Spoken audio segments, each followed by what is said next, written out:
20 tahun terakhir biasanya memang Desember itu selalu positif ya pasar. Baru kali ini kita mencatat bulan Desember IHSG turun hampir 4% dan LQ45 turun 7%. Dugaan saya sih salah satunya adalah karena sepanjang tahun pasar Indonesia itu termasuk yang paling perform di antara 3 pasar di dunia. Sementara Nasdaq turun 30%, Korea 20%, Indonesia masih membukukan per November itu sekitar 10%.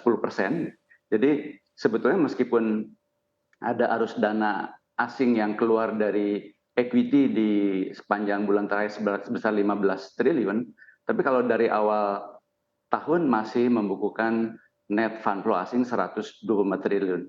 Jadi menurut saya sih ini mungkin meskipun berbeda dengan tahun-tahun sebelumnya, tetapi bisa dianggap wajar karena mereka ingin membukukan profit di Indonesia untuk mengkompensasi kerugian di pasar-pasar lain, terutama yang di developed market.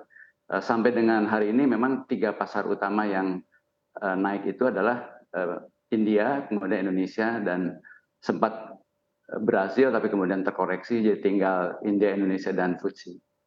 Apakah akan ada window dressing? Kalau saya rasa tanpa mengecilkan harapan, mungkin saya cenderung lebih ke fundamental saja gitu. Jadi kalau hari ini IHSG di sekitar 6.800 itu pada PI tahun depan sekitar 14,5 kali, mungkin kalaupun ada koreksi lagi kita bisa ambil kesempatan untuk akumulasi karena ke depan tahun depan masih ada potensi untuk naikkan.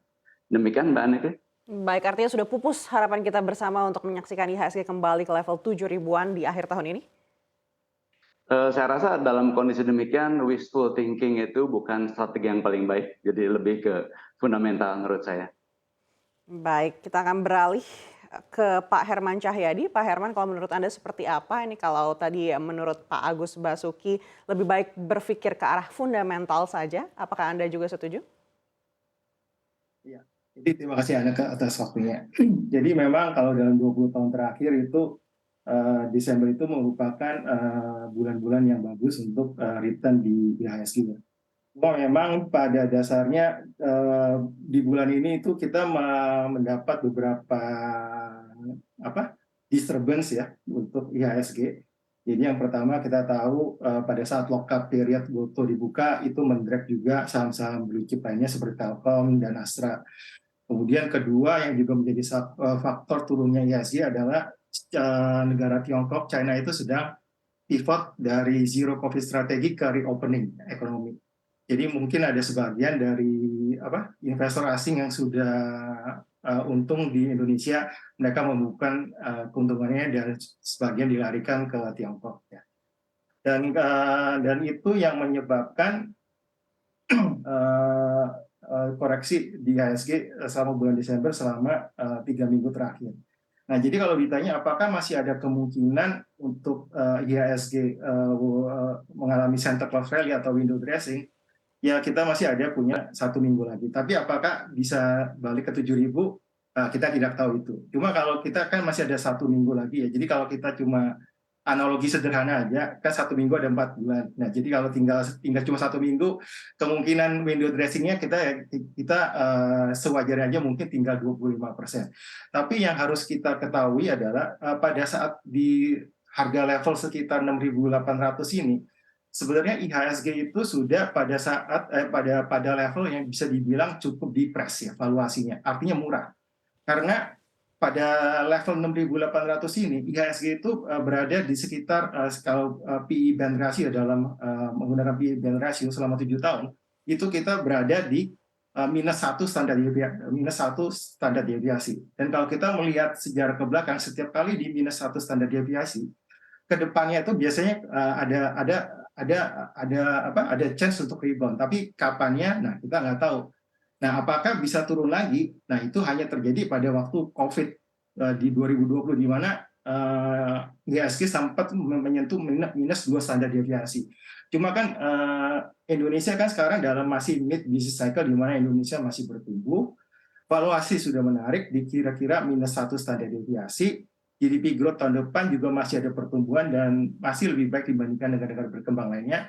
Jadi kami melihat terlepas dari adanya atau tidaknya Desember rally di minggu ke depan, tapi kami melihat chance untuk Indonesia IHSG untuk rebound di bulan Januari dan seterusnya itu masih ada. Baik, artinya kalau sekarang IHSG di level 6.800-an, Anda lihat ini tidak akan mungkin untuk tenggelam lebih dalam di pekan terakhir 2022 ini? Kita dalam investasi pasar modal nggak bisa bilang nggak mungkin ya. Cuma untuk turun lebih dalam lagi itu sudah sangat-sangat limited karena kita sudah berada pada level depressed at -1 standar deviasi. Itu merupakan level-level di mana untuk investor jangka panjang bisa mulai mengakumulasi saham-saham blue chip yang menarik, yang kualitasnya memang solid. Potensi untuk keluarnya dana asing di pekan terakhir ini seperti apa? Ya, jadi kalau kita melihat pada awal-awal minggu 1, minggu kedua di Desember, itu memang setiap hari itu kira-kira 1 triliun, 1,5 triliun keluar ya. Cuma kalau kita lihat dalam 3-4 hari terakhir ini, kita melihat bahwa arus flow asing itu sudah semakin manageable. Dan makanya kita melihat IHSG di 2-3 hari terakhir ini juga berkisaran sekitar 6.750, 6.800, di mana sudah kelihatan ada sedikit tanda-tanda bottoming.